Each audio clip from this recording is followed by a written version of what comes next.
Okay, picture this, a heavy, relentless stride echoing through a thick, freezing fog. A lone figure pushing forward against a reality that literally wants to crush him. Welcome to This Explainer, where we're going to unpack a genuinely fascinating piece of grim-dark philosophical fiction called Sovereignty in High Time. We're going to track the Wanderer, also known as the Sovereign, as he navigates this incredibly hostile landscape. We'll be exploring what it actually takes to keep your own internal fire burning when the entire universe is completely, utterly indifferent to your existence. Let's dive right into the fog. Now, to really understand our wanderer, we gotta start with how he views himself. As he steps into the suffocating dark, with the parting mockery of phantoms still ringing in his ears, he mutters these words, and picture this, they exhale as a plume of gray smoke that instantly freezes in the air. I am no little god.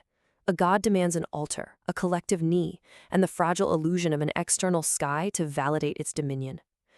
What's so striking here is his absolute rejection of external validation. He isn't looking for followers, He doesn't want worship. He dictates his reality by pure self-decree.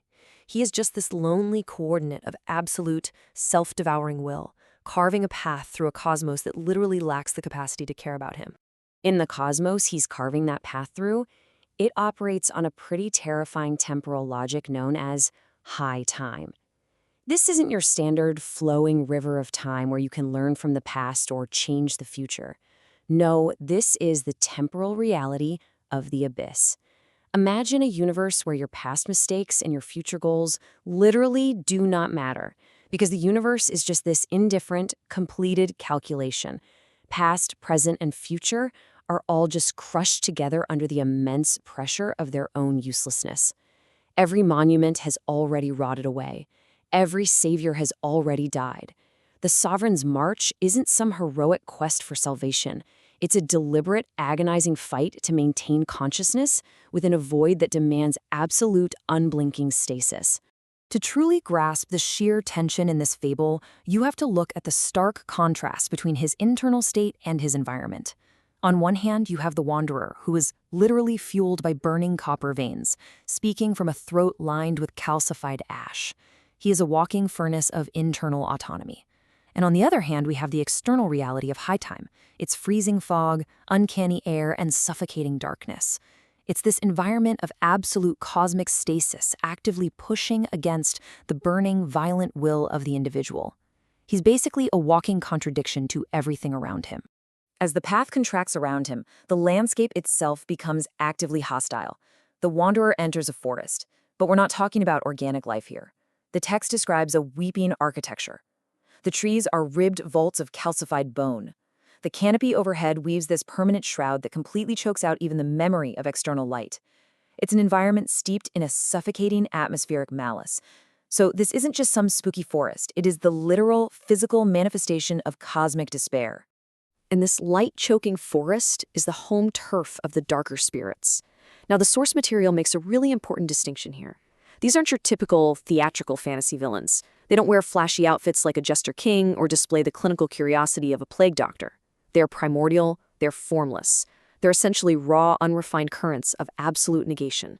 They lurk in the deep hollows of the woods, and their weapon of choice isn't a sword or claws. It's a chilling brand of cynical knowledge that's designed to freeze the blood of any seeker who dares to walk the path.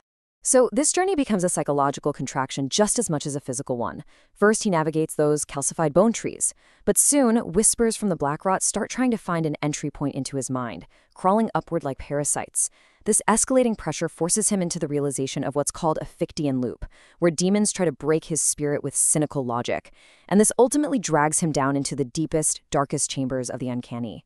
This step-by-step descent isn't just a walk in the woods. It's a brutal, relentless pressure test of his sovereign will.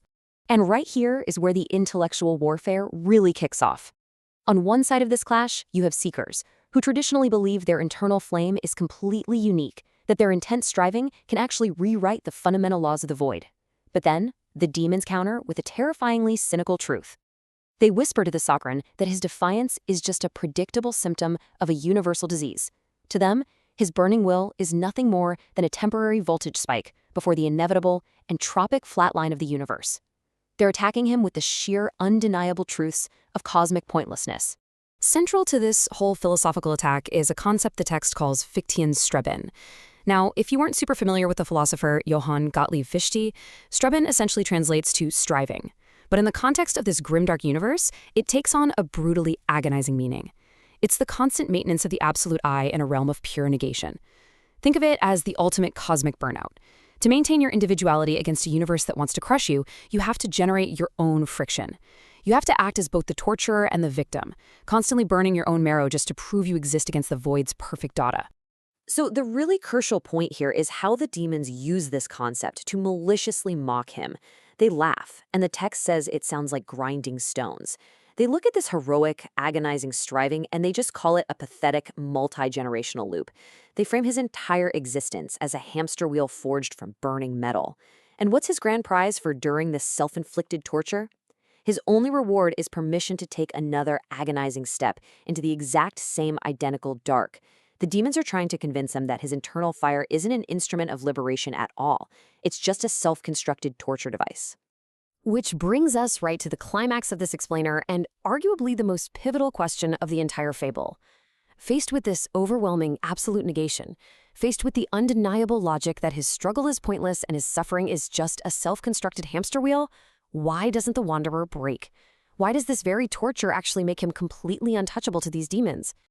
Well, to answer that, let's flip the perspective and look at the confrontation through the eyes of the watching entities.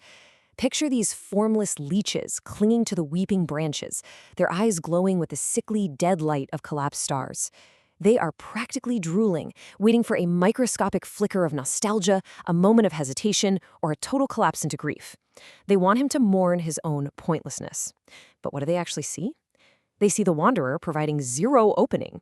His copper veins just keep pulsing with this messy, violent innovation that operates completely independently of their malice. He isn't reacting to them at all. He is entirely self-sustained. The Wanderer doesn't flinch because, frankly, his nihilism has leveled up. He's reached what we can call the untouchable zenith. He has completely outgrown the petty, defensive nihilism that paralyzes ordinary people. He's not frantically searching for a loophole in the demon's logic. He's not comforting himself with some fake hope of a hidden dawn. He realizes that true sovereignty is defined by an absolute lack of external justification. His decision to just keep walking is an unconditioned act of pure autonomy. And here is the absolute most brilliant part of all of this. He takes the demon's weapon, that absolute certainty of defeat, and he actually uses it as his primary fuel. Because he wholly accepts that the universe is just a windowless record of cold calculations, his choice to keep walking becomes the only real thing in existence. As he descends into the deepest chambers of the uncanny, which smell of iron and old graves, something amazing happens. The formless entities actually start retreating into the shadows. They finally realize he can't be broken by the revelation that life is a joke, mostly because he's already digested the punchline. He literally becomes a glowing barrier against absolute cosmic nothingness, and he doesn't do it because he thinks he's going to win. He does it simply because he wills it. As the Sovereign vanishes into the swallowing dark, he leaves us with this terrible yet magnificent truth. When you have lost everything, including the fundamental need for hope itself, you become completely untouchable to the demons waiting to bury you. As the text says, his survival was a monument to nothing but itself. It's just an incredibly powerful conclusion to this fable, stripping away all our external comforts and leaving nothing but raw, burning autonomy. So I want to leave you with this question to reflect on. When all external validation, all applause, and all hope for a perfect future are completely stripped away from you, what fuels your internal fire? Thanks for joining me on this explainer, and I'll see you next time.